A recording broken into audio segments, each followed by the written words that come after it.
amigos, vamos a hablar sobre el uso de las redes sociales en la campaña electoral. Hoy nos encontramos con María Claudia Augusto, ella es politóloga de la Pontificia Universidad Católica del Perú. ¿Cómo estás, María Claudia? Bienvenida, muy buenos días. Muy buenos días, muchas gracias por la invitación. No, a usted las gracias por acompañarnos. ¿Qué tan intenso ha sido el uso de las redes sociales en el marco de la última campaña electoral que hemos tenido aquí en Perú? Bueno, a nivel global y a nivel nacional es claro que hay una tendencia en el uso de las redes sociales que ha sido facilitado también por la masificación del smartphone, ¿no? Del celular. Entonces, sí podemos decir que a diferencia de otras campañas electorales, el uso en redes sociales ha sido bastante mayor, ¿no? Estamos hablando de más de 20 millones a nivel nacional que pueden conectarse de alguna forma a Internet, pero podemos también pensar en motivos específicos que nos ayudan a entender por qué el uso de redes sociales han aumentado, ¿no? En primer lugar, la emergencia del COVID-19 ha hecho que los políticos tengan que cambiar el meeting en la plaza, ¿no? Por otros mecanismos digitales o de divulgación de información. En segundo lugar, tenemos una crisis política que nos ha acompañado en los últimos 5 años, que han hecho que más jóvenes y más plataformas empiezan a generar medios independientes, ¿no? Por ejemplo, pensemos el año pasado en las movilizaciones de noviembre del 2020, miles de jóvenes empezaron a utilizar TikTok, Instagram, Twitter, Facebook como fuente de divulgación de información y también específicamente en el marco normativo nacional, ¿no? El año pasado cambia la ley de financiamiento de los partidos políticos con restricciones para que los partidos puedan contratar publicidad privada en radio y televisión, y eso también ha influido en que los candidatos miren aún más en las redes sociales una oportunidad para poder posicionar mensajes de campaña. Bien, respecto al tipo de redes sociales que es más utilizada por los políticos, por las organizaciones, ¿cuál es en Perú la que más se presta para este tipo de situaciones en procesos electorales? Bueno, como dato, ¿no? En el caso peruano, de acuerdo a una encuesta del IEP del 2020, las redes más usadas en el Perú son el WhatsApp, ¿no? Todos tenemos quizás WhatsApp, los que tenemos un celular inteligente, Facebook e Instagram, TikTok y Twitter en un menor grado, ¿no? Por ejemplo, Instagram es utilizado por el 30% de los cibernautas. Sin embargo, hay que entender también de que cada red social tiene una funcionalidad distinta, ¿no? De lo que nosotros hemos visto, junto con Gabriela Vega, con la que estamos haciendo una investigación sobre este tema, Twitter y Facebook son las redes que por excelencia tienen todos los candidatos, ¿no? ¿Por qué? Porque Twitter se presta para mensajes cortos, concisos, que tienen una alta réplica o un alto eco en medios de comunicación.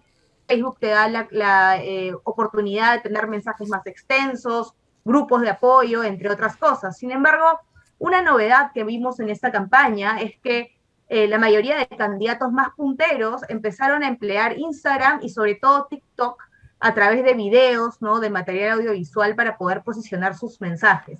Y eso con un claro objetivo, intentar captar a este gran grupo etario que representan los jóvenes, que son quienes han dejado de lado Facebook, ¿no? Y han empezado a virar hacia Instagram o hacia TikTok como una fuente como una red social, ¿no? Como una fuente de interacción. Entonces, respondiendo a la pregunta, Facebook, Twitter, en menor medida Instagram y TikTok, pero en el caso de TikTok con contenido que busca ser viral, ¿no? Y motivar a que otros jóvenes también generen contenido en respuesta o a favor o en contra de los candidatos. A modo de diagnóstico, ¿qué es lo que ha pasado en Twitter y Facebook? ¿Cómo ha sido el clima? Bueno, creo que es un clima de parte de los candidatos, no suelen emplear mensajes tan polarizados, ¿no? Quizás una novedad en esta elección ha sido la campaña de Renovación Popular junto al candidato Rafael López Aliaga, que en estadísticas ha sido el candidato más tuitero, ¿no? Estamos hablando de 50 tweets diarios, estamos hablando de más de 300 mensajes semanales, frente a otros candidatos como quizás Keiko Fujimori, Johnny Lescano, que no han tenido tanta presencia en Twitter, es decir, han tenido mensajes, pero han sido mensajes más periódicos. Entonces, cada candidato ha tenido una frecuencia distinta de uso de las redes sociales, y eso ha dependido también mucho del tipo de campaña, ¿no? Por ejemplo, el candidato Pedro Castillo utilizó apenas Twitter o Facebook para dar algunos mensajes, ¿no?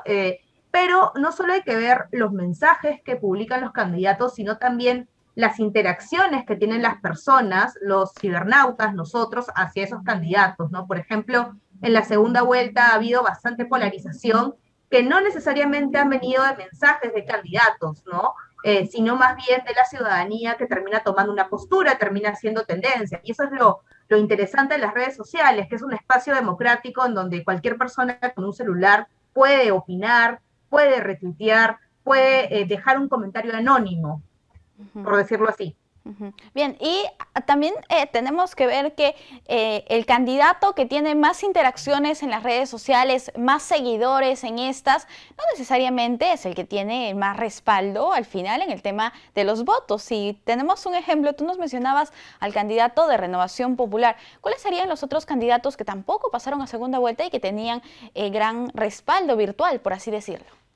Por ejemplo, también hay que pensar de que hay candidatos que ya han postulado anteriormente, ¿no? Y que por tanto no van a tener tanta dificultad o no necesitan conseguir más seguidores. Pienso, por ejemplo, en el caso de Keiko Fujimori y de Verónica Mendoza, ¿no? Son candidatas que tienen muchos likes en Twitter, pero cuyo apoyo no necesariamente significó una gran intención de voto en la primera vuelta, ¿no? Es decir, si Pedro Castillo podría tener, no sé, 300 likes en Twitter y Keiko Fujimori tenía cerca de 1 millón, ¿no? Eso no necesariamente ha sido proporcional con la intención de voto.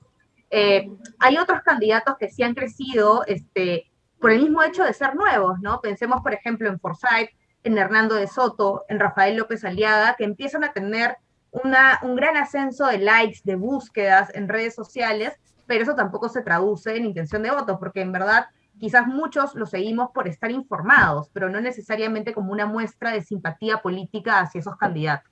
Además hay que entender que el Perú es bastante diverso y además existen zonas en las que lamentablemente todavía no se cuenta con internet o que no tienen un smartphone a la mano o que simplemente no utilizan este tipo de redes sociales. Tenemos una geografía bastante diversa además. Ahora, si hablamos de la relación entre las redes sociales y los medios de comunicación, ¿la agenda de los medios de comunicación es necesaria la misma que está en las redes sociales? ¿Cómo es este vínculo?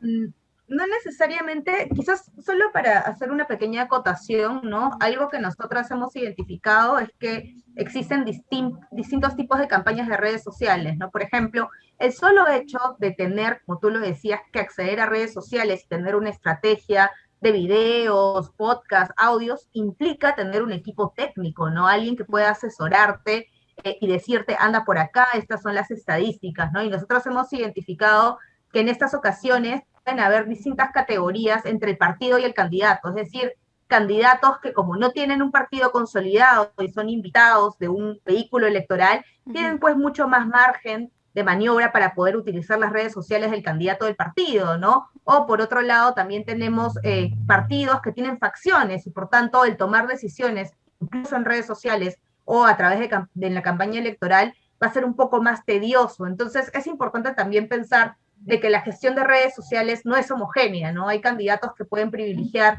videos, hay candidatos que van a privilegiar otro tipo de contenido partidario, programático, propagandístico, y ese es un mundo muy interesante al que creo que recién nos estamos acercando. Para responder a tu pregunta sobre la relación entre medios de comunicación tradicionales y redes sociales, bueno, pensemos que los medios de comunicación tradicionales basan muchos de sus reportajes, de su información del día a día en las redes sociales. Es decir, un anuncio del primer ministro, por ejemplo, en Twitter, va a estar en cuestión de minutos en los portales digitales de los medios de comunicación tradicionales, ¿no? Una declaración a través de Facebook o un video que se coloca en alguna red social puede ser material para un reportaje dominical.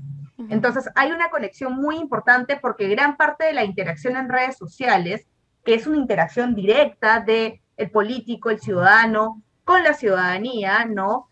Tiene cabida en las redes sociales de los medios tradicionales, en los medios tradicionales. Y también hay que considerar que los medios tradicionales se han transformado, ¿no? Es decir, aún existe el periódico, el canillita, pero la mayoría de medios de comunicación tradicionales tienen una sección digital, ¿no? En el portal web, por ejemplo.